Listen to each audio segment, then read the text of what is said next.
4, District Director, Boulder County Republican, Vice Chair, Boulder County Republican, and so on. In short, she's donated time, talent, and resources to the Republican Party. Now, you probably know who I am. This is kind of unusual because I'm usually just a moderator that sits in the background, but I probably know as much about this issue now. I didn't know Sikkim about it just a few months ago. What's all this opt-out stuff about? But I think we do need to present both sides. Steve Grant mentioned to me, hasn't somebody already done that? I thought, not really. I've been hosting this breakfast for nearly 13 years.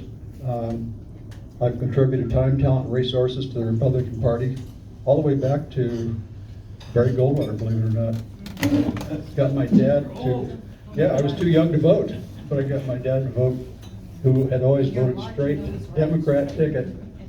He just couldn't vote for Lyndon Johnson, even though Barry Goldwater was going to blow the country up. So one of the things I believe this heartily, that reasonable people, Melanie and I have talked about this. There's only one set of facts, right? That's right. So, one set of facts, reasonable people can look at the same set of facts and come to different conclusions. Do I hear an amen on that? Amen. Okay. Woman goes to a doctor with a lump in her breast. Doctor says, oh, radiation. Yep, got to radiate that right away.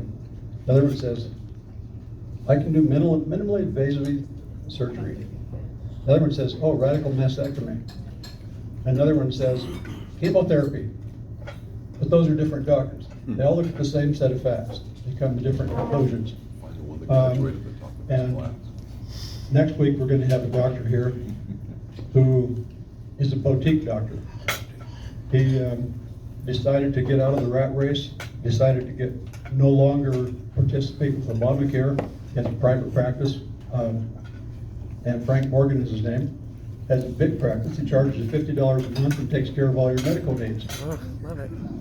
Isn't that interesting? Even has a gym there. Where's his office, Jim? It's over on, pretty close to the Blue Mug, yeah. But you'll have a chance to meet him. He's going to be talking about mass COVID. I mean, that's kind of not a very controversial subject. Yeah. He carries his own little pharmacy there and has a lot of generic drugs. He can dispense them for like a penny a piece, 5 cents a piece. How long have you been doing this? Probably 10 years. Well, ever since Obamacare. Yeah. But yeah, he helps people. I've got a friend, Kelly Stout, who's lost about 75 pounds because Dr. Morgan put him on a low-carb diet, has him work out 3 or 4 times a week. Kelly's a healthier person than he ever was before. Yeah. But anyway, he'll be here next week. Also, Ralph Norwood just want to say a few words next week, who's running for the school board. So, with that being said, I think the format probably should be, let's let the proponent go first. The proponent of opting out, we'll kind of explain what it is as we go along, ramifications of it. But let's have Peg talk 15-20 minutes, and I'll talk for 15 minutes or less, I hope. But then we'll have questions. But make them questions. Raise your hand, ask questions. And let's give Peg a big hand for being here. Let's get started out.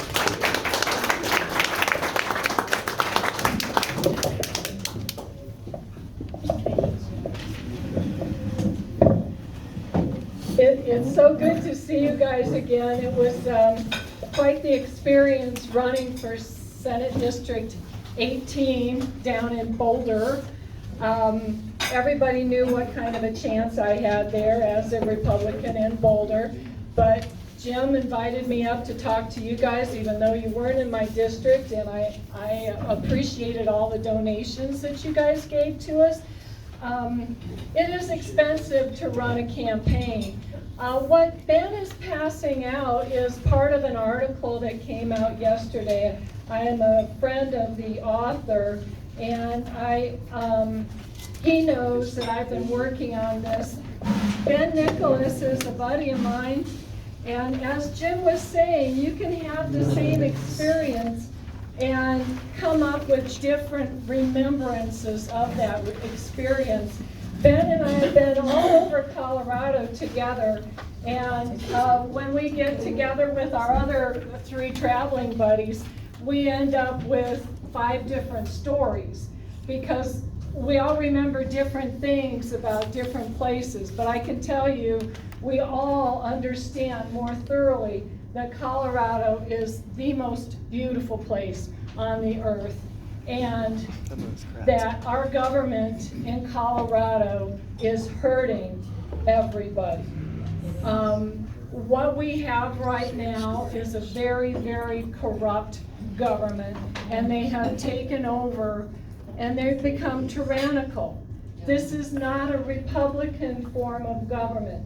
The only way that we think that we can get our party back is to go back to the foundations of our party, and that means our bylaws and our principles. The purpose statement, as it is stated in the bylaws of the Colorado State Republican Party, our purpose is to promote the values and the principles of the party and to help get Republicans elected and to follow and adhere to the election laws of Colorado. I present to you a party that has failed on many counts. When I became chairman of Boulder County, Republicans, I had to be educated as to how the elections worked. And I didn't know that the parties worked with the Secretary of State. The parties are the ones that provide the judges. Our elected official, the county clerk, and the Secretary of State help us to run that, but the term is judges from the parties and clerk and recorder are elected officials.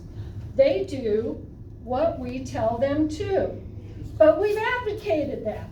We have just given that over to them, and now we expect the state to totally run everything. They run the elections, and the elections have become totally flawed. Enter the opt-out. So one of the things that came along with all of this push to make fraudulent elections was the open primary. And that has been pushed. You can see by the article. It's a very long article. I just gave you a couple of excerpts on mycoloradogop.org. It also is, you can get to our website by governmentofthepeople.us, because it is us that runs the government of the people. On that website, that whole article is there, and all of the charts that we put together as we were going around the state. So when the when the primary election, open primary election, was presented to Colorado as Proposition 107 and 108, it was pushed by some radicals that thought that our party's platform was too far right. And they understood that as long as we stood on our platform and we did the principles of the Republican Party, they couldn't get into law a lot of the things that they wanted to get in. So they wanted to open our primaries to people who were not affiliated with us, who did not stand on our primary principles and our values. So they opened it up, and you can look at the history. It wasn't a major majority of the people of Colorado who really wanted unaffiliateds to be able to vote. Unaffiliated people are unaffiliated because they don't want to be a part of the party. You don't have to pay dues, you don't have to go out with a big red star on your jacket. You don't have to do any of that. But you do have to affiliate with the party. And, you know, I talked with Priscilla Rahm, who has endorsed opting out. She said that she became a card-carrying, dues-paying member of the teachers' union because she wanted a vote. So if you look at the teachers' union, what it is a private entity, and it takes votes from within its little self, and its whole purpose is to promote and perpetuate itself. So you get Democrats paying for Democrat candidates, getting Democrats and the teachers, teaching our little children how to be Democrats, and they perpetuate themselves. They have their elections by themselves, but they take state money. Their whole organization they are in charge of all of these state-funded schools. Our children go to state-funded schools, but these guys have control of it. On the opposite end, you've got Republicans.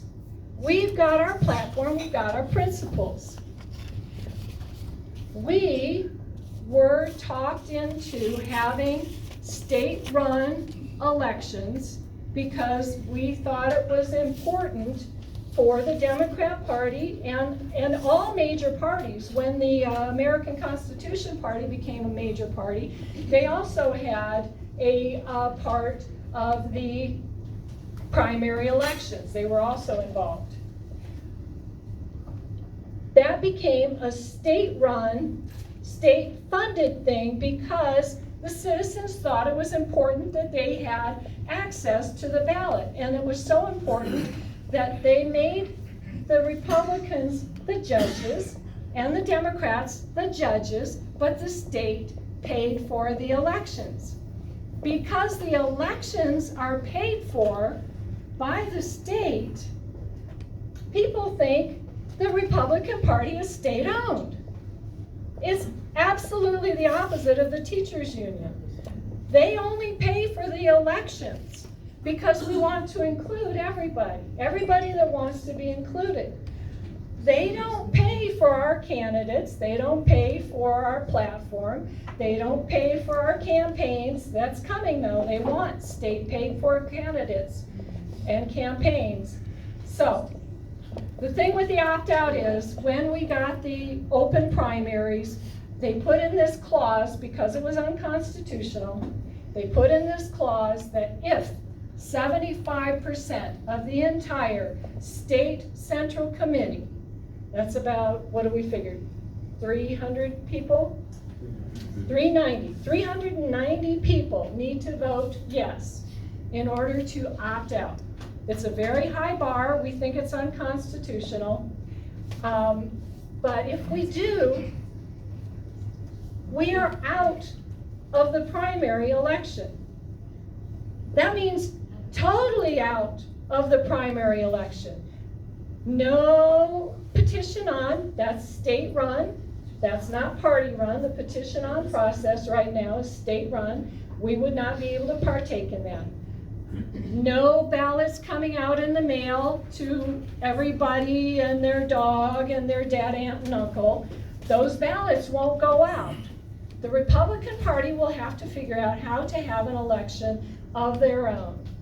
Now, Ben here has kind of thought about this a lot, and he's actually put some examples on we put them on the website. So I'll let Ben talk about that, but this is what we're talking about. We're talking about taking what has become a state-corrupted state election, bringing it back into the Republican Party. What's the website? mycoloradogop.org or governmentofthepeople.us. They both go the same place.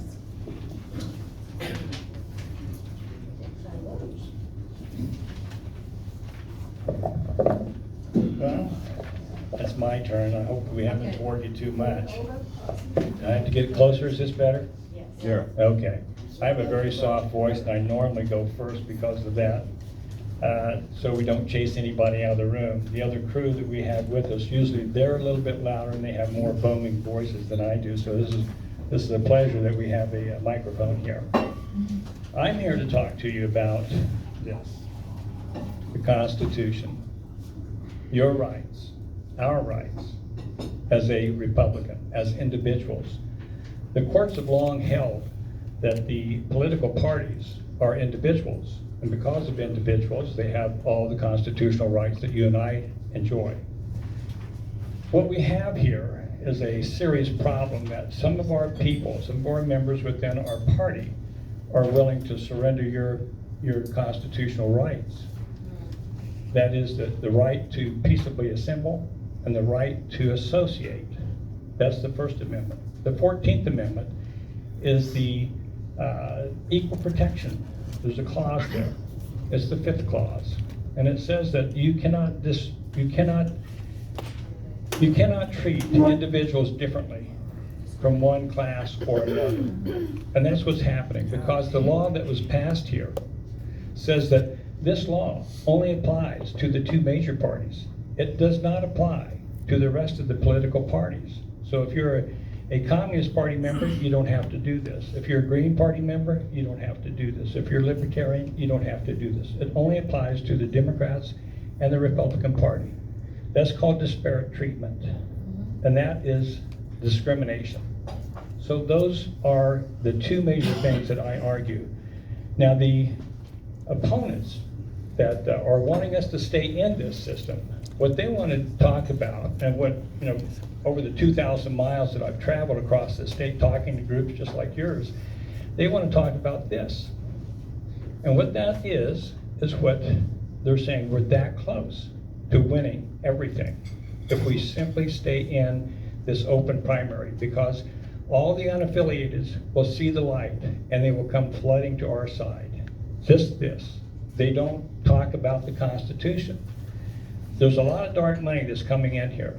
Millions and millions of dollars are slated to come to this state and to take your leaders out.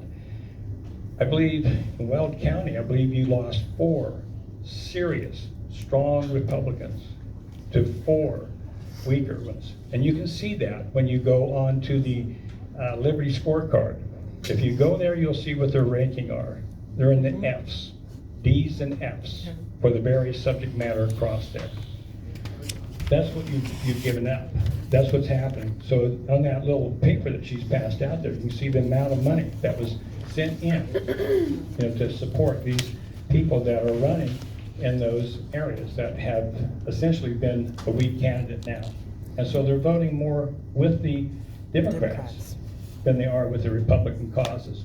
On that particular scorecard, you can see the very subject matter that they're talking about, what they're voting for.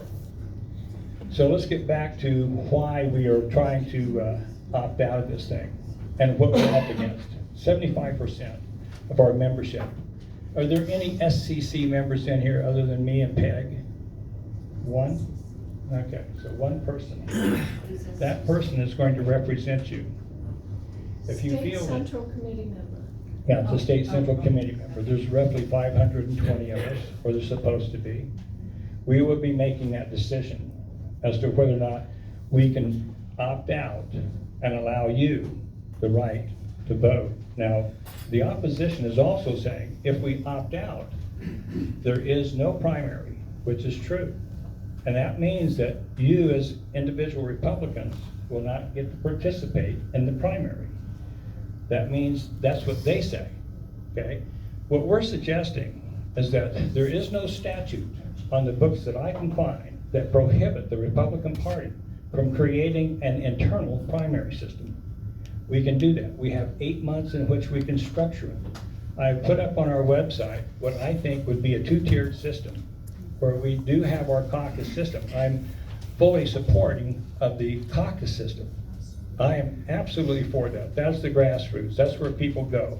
But this law that you have been put under, it also means that the caucus during the presidential years, the caucus takes place after the presidential primary.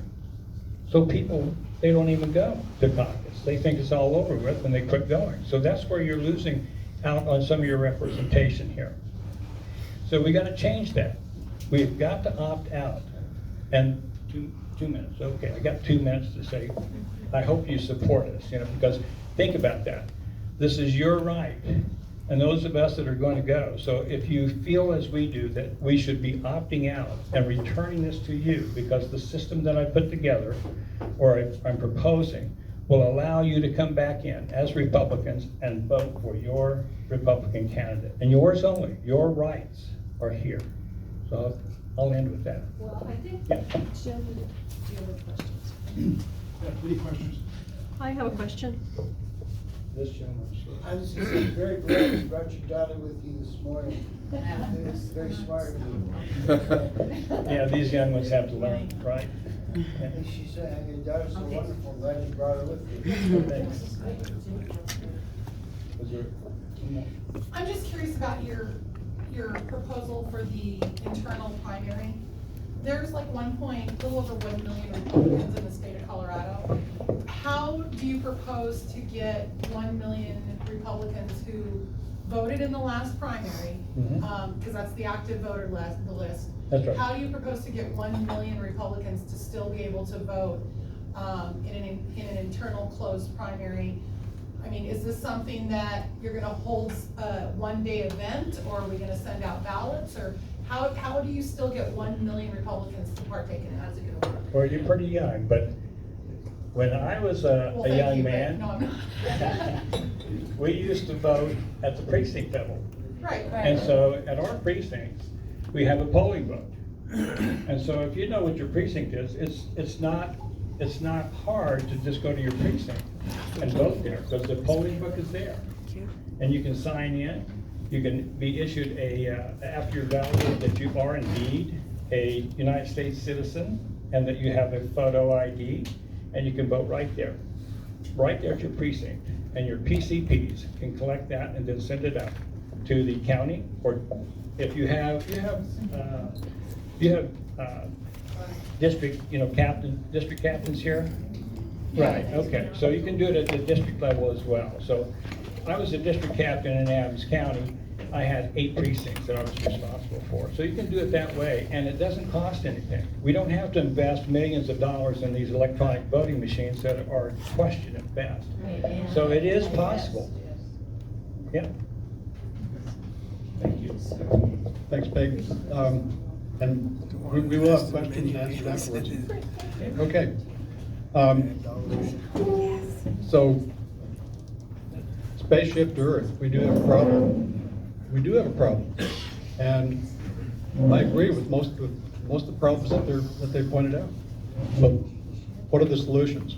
Okay, let's take a look one here. You see this line right here?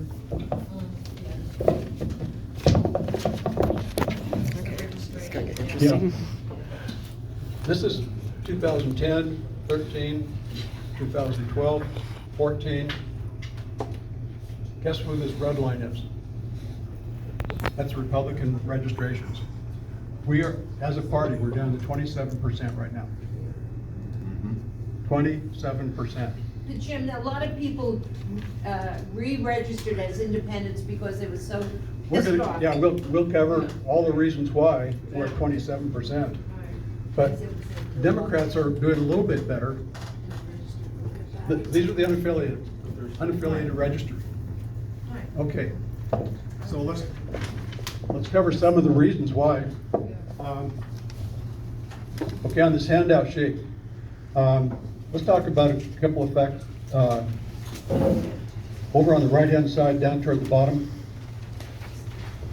everyone, Skip Carlson sells car insurance, and I don't think he even knew this. Everybody who receives a new driver's license is automatically registered as an unaffiliated voter. That's right. That's right. Is That's that right. legal? Yes. Unless you declare. That's legal? Unless you declare, It's not lawful, but it's legal. yeah, Yes, oh my goodness. yeah. How do they know they're So- a citizen? Okay, I don't know. That's not my Okay. not my pay grade. Okay, good. I'm just telling you that everybody who gets a new driver's license, so we've had a 15% ingrowth over the last 10 years in Colorado from out-of-state citizens. They register, they get a new driver's license, and they're automatically in there as a unaffiliated. They will get a letter in the mail later on saying, do you wish to change your registration to Democrat or Republican? Evidently, that's not happening too much in the Republican Party. But now, whose fault is this? Do we contact people who've recently received driver's license and send them postcards about being our Republican values? How do we know who they are? You can get driver's license lists. You can get driver's license lists. We can get unaffiliated registration lists. We can, our county clerk and recorder's office has unaffiliated registrations, new registrations. So we can contact them. We're not doing that. Democrats are. I'll tell you right now, Boulder, Colorado, and Fort Collins, they have paid Democrat operatives running 24 hours a day, 7 days a week, doing polling. They come up to people and say, hey, would you take a quick poll? It's a political poll, 4 questions. So they ask them a few questions, and then they say, oh, okay, are you registered to vote? After they've asked them these questions, if they are conservative and Trump supporters, they say, thanks for answering all those questions, see you later. But if they don't like Trump and they lean to the left, they even if they don't change the registration, Democrats are keeping track of the preferences of the unaffiliated, and they make good use of that. So when it comes to the general elections, we still don't have an answer for the general elections, do we? Because it's not going to stop big money from coming into the state. It's still going to come into the state. And influencing elections by the way of petition drives and ballot initiatives, those are not an accident.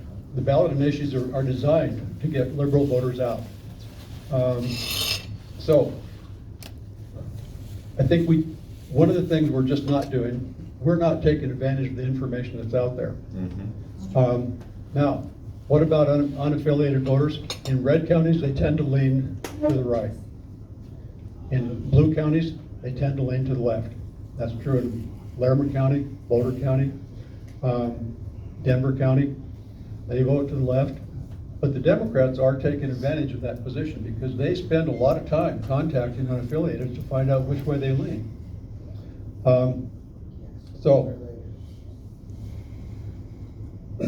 one of the things down below here, on the right-hand side, down toward the bottom, here's the 2020 primary and general votes.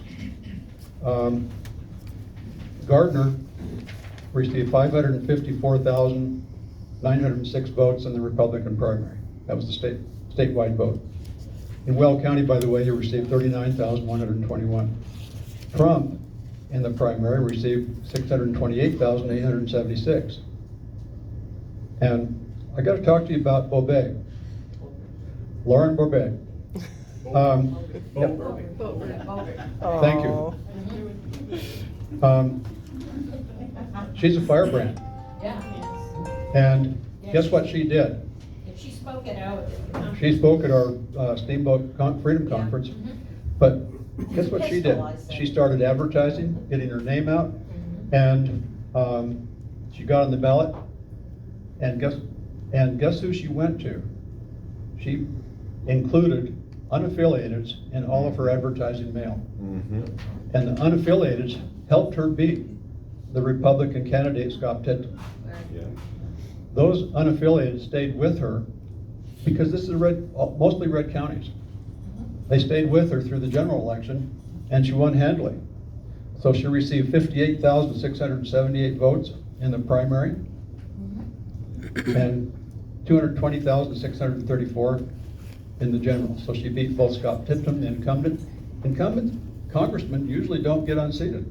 And the good old boy Republicans in those counties all the way from Pueblo over to Cortez and up to Rangeley, It's a big, big district. It is. But they tend to favor their incumbents. But Lauren was really smart. She contacted Republicans, but she talked about our forests are burning, nobody wants to do anything about it. She talked about gun rights, she talked about pro-life, she talked about issues that resonated with the voters in those counties, including the unaffiliated who lean right. And they supported her, they liked her. And Republican values, she had Republican values very hard. Yes, she did. Back down from them. No. And I don't know if Scott Pittman did, but I think Scott Pittman just kind of dropped out. He was non-existent. So, anyway, she was able to beat, and now she's one of the #1 targets for Democrats. Yeah, she is. Dear God. Okay, She is a firefighter, you know? yeah. Funny how that happens. I just wanted to let you know, you may not want to get rid of all the unaffiliated for helping you, unless you can somehow get them to change to Republican. You may not want to get rid of all the Republicans, all the unaffiliated for our red counties. I don't think it makes much difference in Boulder County, but for our red counties, we may want to just work with those unaffiliated, do what the Democrats been doing, survey them, find out what their preferences are, and play to those preferences. I'm just saying there's another solution besides opting out. Okay, but we are definitely in a bad position when we only have 27% of registered Republicans statewide. Registered voters. Yeah, registered voters. So, what does it look like to have opt-out? Well, we have 600 to 800,000 Republican primary voters. 600 to 800,000, depending on the election. That's statewide. If the primary elections are canceled, they would have, most of them would have no say in sending candidates to the general election. So, how would I be able to participate in selecting Republican candidates? The only way is to attend a county, district, or state assembly, but you first have to attend your precinct caucus. 7 o'clock p.m., that's almost as bad as coming here at 6:30 in the morning. It's almost like going to church. Yeah. So, 7 o'clock at night in March, the first Tuesday, doesn't make any difference if there's a snowstorm, it's raining, you just got out of the hospital, you're a first responder like Warren, that you're driving a patrol car all over northeastern Colorado. Military people overseas, U.S. citizens overseas, can they participate in the caucus? No. Some people say, well, anybody can participate in the caucus. That's a one-time event, the first Tuesday of March from 7 o'clock to about 9 o'clock. If you have kids at home that are, it's a school night, if you have kids at home, one of them sick, good luck getting a sitter for your kids. Maybe dad can stay home and mom can go to a caucus, maybe, or the other way around. But I'm just saying, the caucuses are tough. And I remember my first caucus. I had been real active in college Republicans. I was a good personal friend of Tom Kratos. I went off, got a job as sales manager for an insurance company in Wyoming and Utah, came back, and when I came back to Colorado, I said, I think I'll look into getting involved with our Republican Party. They said, well, you gotta go to caucus. So I did, I went to a caucus. And they were so happy to have a young person there. I used to be young. He was welcome at those caucuses because he's one of those young people, you know, we've been trying to get him to come to our caucuses. And then they started asking, well, what are your preferences for the county races? I don't know. What are your preferences for state races? I don't know. I didn't know. So guess who was not elected to go on to the county assembly and state assembly? But they thanked me for being there. So, did I have a say? I don't know. I don't think I did. I don't think I did. I didn't have any part of selecting a candidate for the county assembly, the state assembly. So, I'm just saying it's not as rosy as it sounds trying to get people to a caucus, and that's your only shot at having a say in the county assemblies, the district assemblies for House and Senate, the state assemblies. That's your only say. The congressional assemblies, it all starts having to go on the first Tuesday of March at 7 o'clock at night. Good luck. And in our infinite wisdom, we've been combining our caucuses, so you drive from here up to Eaton or here over to Johnstown. Good luck. Doesn't make any difference what the weather is either. So I just so we're trying to reduce, it seems like with an opt-out system, we're trying to reduce the number of voters we have from 27%, maybe even more. What happens to these 600 to 800,000 people when normal primary comes around? Democrats are voting in the primary. They're calling Carly Coppice and every clerk and recorder in the state, where's my ballot? Because you know darn well they're not all going to get the word that the Republicans canceled their primary. And there's people here that absolutely cannot go to a caucus because of health reasons, or they're overseas, they're military, first responders, whatever it is. They can't go to caucus, but they do count on getting that primary ballot, and they're gonna vote that. Steve disagrees with me. He thinks everybody can go to a caucus. Just like everybody can go to church every Sunday. I didn't say that, but. So I'm gonna give you a little parallel here. Sunday's still Sunday. And I actually saw this happening in church. The church attendance was declining. They had fewer and fewer seats filled. So the answer was, what? Remove some of the seats. They call it pews. You know what a pew is? It smells. We don't call them pews anymore. But they removed some of the seats. So when people showed up, they were sitting, they weren't sitting all the way in the back of the church. And now that same church is going with about 30 members, and they have a thrift shop in the back of the church that helps support it. But did the other churches, by the way, they reach out to the unchurched, and they're growing like crazy. Oh, Catholic Church. Yeah, they're growing like crazy because they're reaching out to those people who want to know more about their Lord and Savior, but they just don't know it yet. They may be antagonistic towards Christians. Maybe they had a bad experience with one of us. So yeah, I know about those Christians. They tell me I'm going to die and go to hell. That happened to my grandson. So it's not all rosy to say we're just going to cancel the primaries and force everybody to try to go to an election at a caucus. They just aren't going to be able to do it. So we're leaving out of the 600,000 to 800,000 primary voters. I don't know how many people can we get to a caucus on the first Tuesday of March, and regardless of weather or distance traveled. So I'm saying we have solutions. We look at the same problems. We do have problems. Our registration levels are declining faster than Democrats. Democrats are going down too. But Democrats are taking advantage of the situation. They're laughing their tails off. Like, Republicans are going to get rid of the primary. And in the meantime, they're going to continue calling and cultivating the unaffiliated vote. And so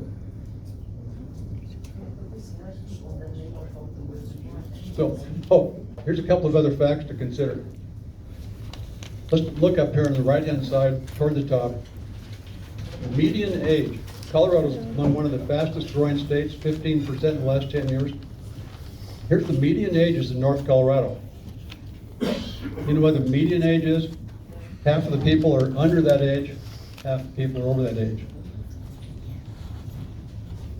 So in Boulder, Colorado, the median age is 28. Fort Collins, Colorado, the median age is 29. That's changed drastically over the last 10 years. The ages are going down because an influx of young people. They're coming from New York, California, and all over the place. Greeley is 32. The median age is 32. Loveland's 38. They're a bunch of old people over there. And Windsor, where I live, I raised the age over there to 39. Oh my goodness. So that's the other thing we're not doing, is reaching out to the younger people. We all say, we want you to come get involved in our party, but let me tell you what they are doing now. This is a tremendous opportunity right now because we have parents all over the state who are really angry. Yes. They're really angry. I mean, really angry. Easy to tap into that world. Mask, vaccination, social distancing, keep your kids out of school. Right. I mean, just keep them out of school. Yeah. And- Homeschooling is Yeah. tremendously. And so they've They didn't have sitters to take care of their kids. Mom and dad maybe both had to work to support their cars and home and. Well, because the and- price of gasoline. Yeah. Thank you, President Biden. Yeah. So we have a tremendous opportunity. Yes. And I think RE4 is a good example. We've had the RE4 candidates here. And they have an organization called Guardians of RE4. It's up to 750 people now. These are pissed off parents. And they get work done. Yeah. And they want to have transparency in the schools, transparency among the teachers, the school administrators. They want to have transparency in curriculum and truth. And they want to be able to play a part in their, and have freedom of choice, whether They're their kids eager. are vaccinated or not, whether their kids are wearing masks or not. If you want to send your kids to go to school with a mask, that's your business. Teach them how to be a bank robber, right? Yeah. So we are tapping into that anger in the state right now. That's our opportunity to get younger people, these 28s, 29s, 32s, and so forth, all these young families. We have a great opportunity right now to tap into that anger and help them Yes. find a solution to it. Okay, Jim? I'm done. Okay, it's time for questions. Yep. Can I And ask? since you're on, could we have Pastor Steve up there? Uh-oh. Moderate. Oh. We'll just continue this way. Let's get Peg back up and let's ask, I have two questions. raise your hand, ask a question to either Peg or myself. I have two questions for both. Okay? In the movie Swing Vote, if you never saw it, the national election came down to one person whose ballot was fouled and they had to make a decision between one or the other. Oh, It was adjudicated. And it was adjudicated, and the entire movie is hilarious because both sides ended up trying to get this one guy's vote. And I feel like that's what's going on here. So I've got two questions. Number one, and this will be of both sides, which process will give us the candidate that adheres best to Republican values so we can market that? Right. And number two, outside of this process, what should the Republican Party be doing to reach out to unaffiliateds and independents? okay, can I answer that? Sure. The Republican Party is us, Yes, it is. and it starts in your own neighborhoods. And I think Well County Republicans are doing a great job right now of getting district captains involved, precinct committee people involved, social events. You know, let me give you an example, Iowa. Iowa has precinct caucuses where 500 to 800 people show up at a precinct caucus, but it's not every 2 years. They have social events all year round. It's a fun thing, barbecues and corn roasts and you name it. So it's fun. What we do, you've been there. You go to a caucus, and you say, oh, I guess I'll be a precinct committee person. And 2 years later, they come by with a packet of envelopes, and say, okay, you're supposed to canvass your neighborhood, and it doesn't happen. Or you can go to the precinct caucus like I did, but young, full of vigor, and they say, nice to have you here. Come again in 2 years. So, anyway, does that answer your question? No, which system better reaches the unaffiliated? There's no doubt about it. The current system can do a better job. If you want the more conservative candidates, there's no doubt about they're more conservative, they're issue driven. The caucus system does that. There's no doubt about that. But the current system we've got is broken because simply we don't do our job of getting out and talking to, like the Democrats are doing. They're thriving under this system, and they're the same system we're under. Okay, let Peg talk. Thank you.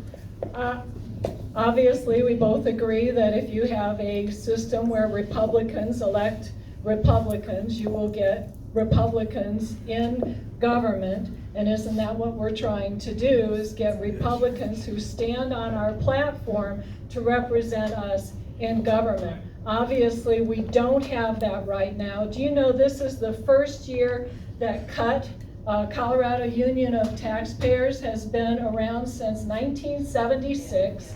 This is the first year we do not have a champion in our state senate. Nobody voted for us in our state senate because we don't get to choose our candidates. Another thing, reaching out to people, I've heard it said that people don't vote or people don't join the Democrat Party because of what they stand for, and they don't join the Republican Party because they won't stand for anything. Yeah. So if we stand on our principles and go back to where it used to be, who are you going to run to represent your district, rather than, I'm a candidate, everybody get behind me and give me money, you would have a precinct, what is it called? The precinct project. The guy that runs the precinct project, which is to get people to become precinct committee people and go to their county assemblies and elect the county representatives for their party.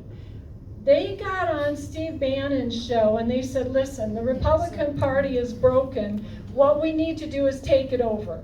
And we do that by getting people to become precinct committee people. After he said that, they had hundreds and hundreds of people coming to their meetings because they wanted to be involved and they wanted to build a Republican Party. This is absolutely the thing we must do.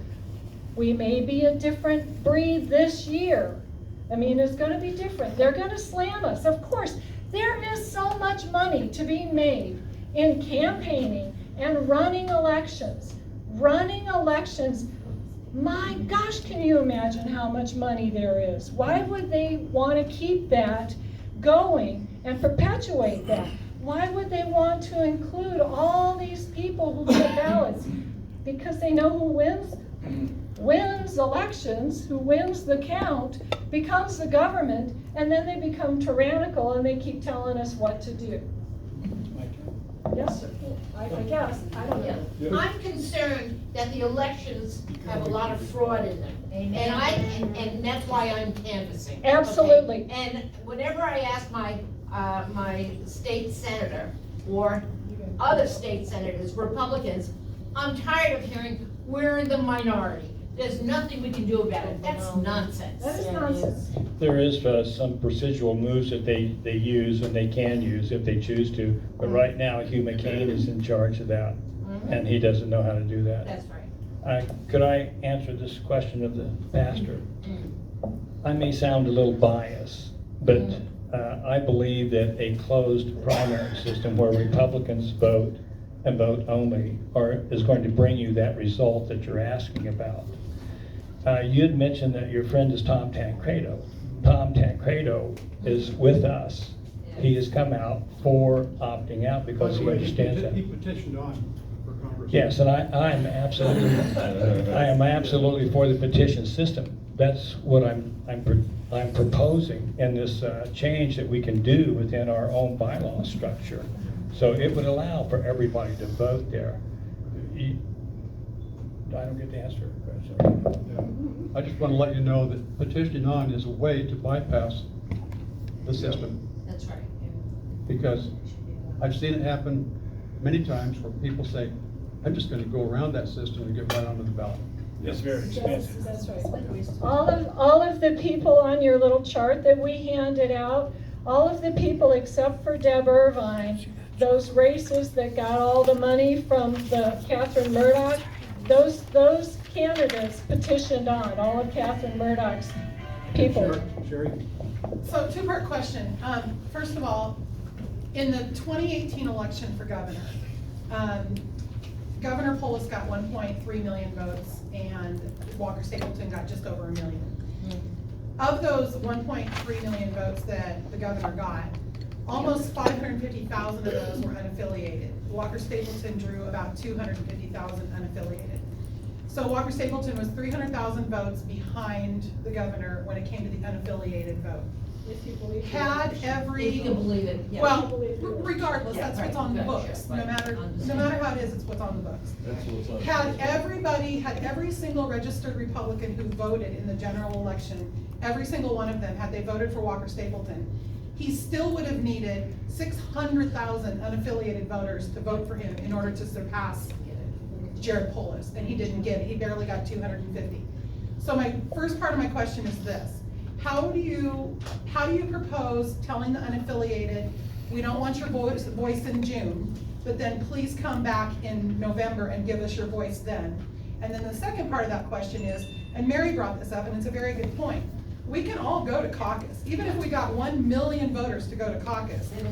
They're not binding votes. And so and I had this conversation with Pastor Grant last night. Representative government is representative government, and I agree with that. But if I go to caucus and I pick my people to take from caucus to county assembly, and I think they're gonna go in and they're gonna vote for Tanya Vandever, and then they get there and they vote for Grady Newey instead, how is that representing me when those caucus votes are not binding? And we see that all the time, yeah. I think that one of the figures that you're missing there in all of those votes was the $25 million that Polis put in. Oh, there's no doubt. Yeah. There's no doubt. That is a major influence, and You're that's not what we're gonna- talking You're not about gonna here. eliminate money as. You're not, no. And that is what's coming to you, or has already came to you. You've had your hand up several times. I've been here Also, we're not gonna answer almost about 10 years. I've yet to hear from my precinct captain. I even, the district captain, I met him at we had out there in Lakeville. We have to get those guys to find out in their neighborhood and let people in the neighborhood know who we are. They're not doing their job. I would love to find out who he is and have him come talk to me. I have ran 4 different times out in Greeley. This is my 4th time. I've yet to talk to any of them. We finally have 4 people running. This is Then we gotta do the, it. Oh, by the shoot, we are starting a guardian thing tonight at Tom Roach's office. We got a bunch of mad people coming in, parents. We're starting to do it in the guardian. We got Debbie Chavez coming up to help set it up, so we're getting that mad people here. let me just explain to you that we as Republicans, we are law-abiding, principled people. We're good people. And that is our Achilles heel. And the Democrats know it. So whenever they pass a law, as what they've done, we're tortured because we wrestle with our own principles and saying, this is a law, we must follow it. And then there's a part of us that says, wait a minute, we have constitutional rights. And so we wrestle back and forth, but we are good people. That's our Achilles heel. So just gotta remember that first of all, you gotta look at the Constitution. Always look at the Constitution and figure out if that law is correct. I have a question for you. I would agree with you Yeah. that Democrats, having power, political power, the most important thing. It's their religion, it's their faith. If they don't have political power, Yeah. you know. So I have a question for you. Okay. Would you support us at the SEC? Because one of the things that we're going to do is we're going to put forth a motion for the Republican Party to sue the state and find out whether or not this law is constitutional or not. Would you support that? Absolutely. I think that law should be challenged. I do too. Are you talking about Prop 108 that was? Yes. That was voted on by the That's people? right. Yeah. Can I answer something about Boebert? Lauren Boebert is the thorn in the side of the Democrats right now. Yes. Praise the Lord for her, and praise the Lord that she was able to use the system the way it was, and praise the Lord that they were not targeting her for losing when they were rigging the votes. Yeah, I'm they are. sorry, you guys, we don't have honest elections. That's right. Right now, they are, if you go to Unite America, that these people that organized all this dark money, Lauren Boebert is their #1 target in Yep. United And States. she knows it. And she knows it, And what is going to happen is they're gonna pour a lot, they're already redistricting her out of her district. That's right. They're gonna pour in a lot of money. Marion. And, running against. yeah, and they've got a gal, Sharona Bishop is the gal who really helped, America's Mom. She's really busy with the election integrity and everything. Right. She helped get Lauren elected. And Laura Carno. And Laura Carno. And I don't know about Laura, but I know Sharona Bishop knows the importance of opting out. If we opt out, we don't partake in the broken election system. We show Colorado that we can have an honest election without the state-run system. Then we go into the general election with experience and proof that we don't need them. If we kowtow to them and let them run our primary election again, they won't listen to us in the general. We won't have any proof. We'll just keep losing. Yeah, those numbers that's there, you gotta remember. We need to go, but I need to, We got a couple questions. yeah, got that. okay, got we do have a that. couple questions. Ron? Okay, a comment first, as a past district captain, the caucuses are not working right now, because no matter how many phone calls we make, try to get in the people there, we don't even have a handful of people to fill positions, except the one time when we had the straw presidential vote. That's right. And man, we was swarmed Yes. with people. But then the RNC sent down. When we had that, we had participation at the caucus level. Right, and Ever then- since then, it's died Then our out again. establishment killed it. But my question, that's my comment, Yeah. but my question to you is, if you make the, if we do away with the primary, well, how can we guarantee that you get your program passed so that we're not totally out of everything? Well, Am I that's- missing something here? No, you're not missing anything, because that has to come through what's called an Article 7, a special meeting. It's through our bylaws, for the purpose of amending our bylaws to accommodate what I'm proposing there, because that's how it has to happen. And then it takes 2/3 of the SCC members to vote to pass bylaws or to adopt So, it. well, what would come first, deleting the primary or getting your vote, or how does If the we step out, organization work? if we step out of the, if we close it, if we opt out, okay, then that's what we have to do. There's gonna be two things that will take place at this SCC meeting. Our side is going to be pushing forward a motion for the state party to sue the state as to whether or not this is a constitutional thing, and to go into federal court. The second thing is that we'll be opting out. The third thing is that we need to do is adopt what I'm proposing. And what I'm proposing is just the beginning point. I'm saying, listen, I think this is a doable thing. Let's put some smart people in there and build on it. You know, create something that's unique, This because is they our did this. organization. This is something that. But how long will it take to go through federal court? I mean, you're talking, you know, we could Well, be without you anything, can was apply going for through an the emergency process. hearing on that, and you can get a TRO. Yeah. Temporary restraining order. Yeah. So when and right now we've enlisted the aid of John Eastman. John He's out of a job right now anyway, right? John Eastman is the President Trump's primary constitutional lawyer. Now, I've been on Visiting several phone professor at calls. CU on the Yeah. conservative side, Yeah. was thrown out. He's at Vincent. Let's do one more Yeah. question. Louisa, sir. You know, you're talking Republican and Democrat and unaffiliated. When I'm walking my neighborhood, most of the people are unaffiliated because they don't know what the platforms are for the Democrats and the Republicans. See, so we need to identify, Correct. put an identity You're right. on the Republican Party. That's exactly what the Democrats are doing. So if you Well, read, yeah, but good. so if you read What I'm the- saying is they're good people, but they just don't know what the platform You're is. I gonna tell be- them it's freedom or socialism. That's exactly And one right. gal told me, she said, well, I like to be social. Yeah. Okay, Melanie. Wrap it up. I have a question regarding this.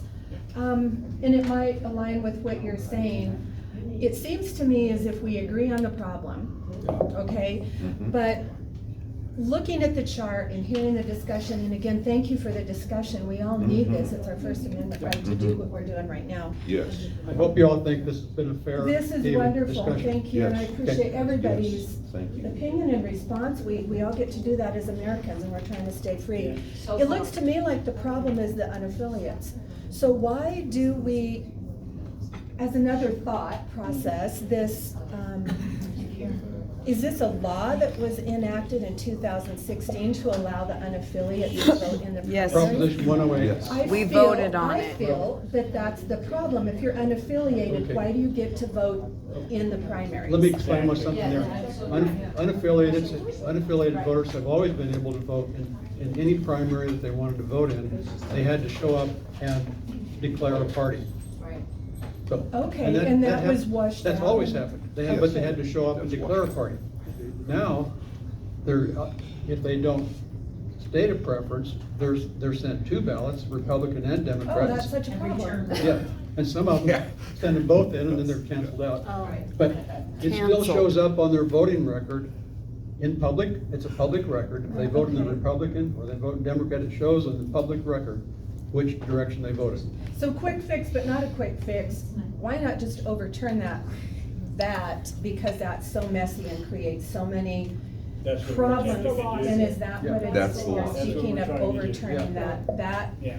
We're is trying- probably the biggest That's right, problem. we're that's trying to with say that this. that is an unconstitutional. Too many. Yeah. Okay, thank you. Too many- So let too me- many you have a Republicans. question. One final question, here. What I'm hearing is that, sir, I'm sorry, I missed your name. Ben. Ben is Ben. suggesting that we have a primary election, old school, in physical locations on a particular election day with, for Republicans only, Right. that we design. Right. I'm hearing from Peg that in fact, we're gonna have the caucus system instead. It's the same thing. It is entirely not the same thing in that a caucus system is a meeting where you come and you have to understand that you're not actually voting for a candidate for an office. You're voting for a candidate who hopefully will vote for somebody else, who will vote for somebody else, who will vote for the candidate, hopefully that made it that far. Which is different from showing up and filing a vote for a candidate in a primary election. They're two entirely different things. Well, Wait, actually, wait, no, wait. because the caucus system happens whether we get ballots in the mail or not. I understand, I'm just saying that these are two, you have, Yeah. you're offering in the So, here's- opt-out two options, one of which is favorable to me, which is a primary, old school, one of which is less favorable to me, which is the caucus system that's pretty slippery at this point, and So let me see. my personal experience has been less able to transmit my choice far enough. I just don't have the throw, but when in primary, I push that and I say, I know this is the candidate. When I vote in the caucus, not so much. So, Am I, let me Which answer is your opt-out. question. So the caucus system, okay, that is what the law requires for us to do right now, is to provide a candidate to represent the Republicans through the assembly. That's what the current law says. You have got to go through the caucus system. If we opt out, you do not have a primary candidate, because there is no way to petition on. You can only provide that candidate through the caucus system. What I propose is a two-tiered system, where within our party, we have still the caucus system, where you go through the assembly, and that candidate coming out of the caucus system then goes down to the final step, and that is when we have a petition system, okay, with internal petition system, where people can petition on. The mechanism is already in place through the statutes as to how many registered Republicans they need to sign to get their name on the ballot. Those people come together on that final step, and that is the primary, or disassembled assembly. That's how it comes together. That way, we follow all the statutes, and we have now thwarted the effort of the Democrats to only give us one limit, and that is that you can only go through the caucus system. We have never been about disenfranchising anybody. We're trying to bring all registered Republicans into this system to vote and participate, but just Republicans. I'm sorry, I just don't see the difference. We can already petition, we can already caucus. The But so petition can we have a primary. goes through Petition the allows state. Unaffiliated. unaffiliated. Exactly. Right. Which The I- petition system, In this one that he's proposing, Yeah, would be unaffiliated. would not. Petitions are filed with the Secretary of State. Right. That's right. And then Now, but if you in look our at- system, it would file with our secretary. Doesn't alienate unaffiliated. But in our system, you would file with the state or the county party, the county party. It is all internal. Nothing goes up to the state. because Everybody the knows state- our Republican county parties are always functional. No, but that's because we don't have people voting. It's a catch-22. Yeah, Okay. Guys, that's the thank you problem. very much. Thank you.